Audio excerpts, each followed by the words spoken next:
His parents are all into black magic, and as a child, he was also initiated, and this gave him a lot of superpowers. Now, Voke is old and he's able to interpret a lot of spiritual things. His goddaughter, Lulu, is kidnapped and is to be sacrificed to some very powerful people. Voke, in an attempt to find answers as to why Lulu and why people were after her life, he discovers a lot of revelations that causes him to lose his best friend, his girlfriend, and even Lulu in the process.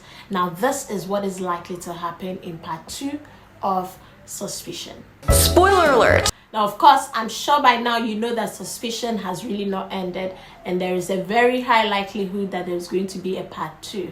Remember the last scene where Mr. Tony's manager was transfigured into real RMD? That tells us that there is a lot more behind the killings and all the deaths.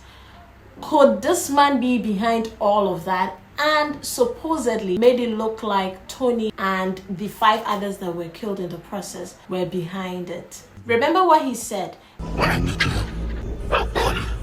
In part 2, the evil spirit is going to come again, and this time demand from Voke to do something that he really will find difficult to do. That is where Voke will discover that what happened in part 1, or what happened in his latter years, was not entirely the truth. There was a lot behind it, and then he would seek to destroy the main bad person, which is Mr. Tony or RMD.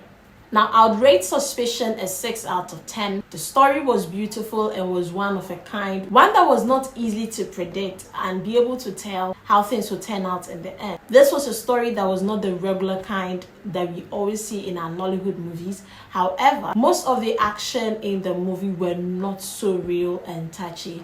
Though to an extent, I think they did the bit, but it didn't really play out the way I expected or the way it's expected to. However, for picture and plot is the reason I am rating this movie a 6 out of 10. Have you seen Suspicion? What do you think about it? Tell me in the comment section what your thoughts are about Suspicion. What are your expectations for Suspicion Part 2? And who do you think Voke is likely to be asked to terminate in part 2 of Suspicion? Tell me in the comment section and let's get interactive. The name still remains Mami Abnapukia. Kindly drop a like, share, and subscribe to this channel. Love you, screw.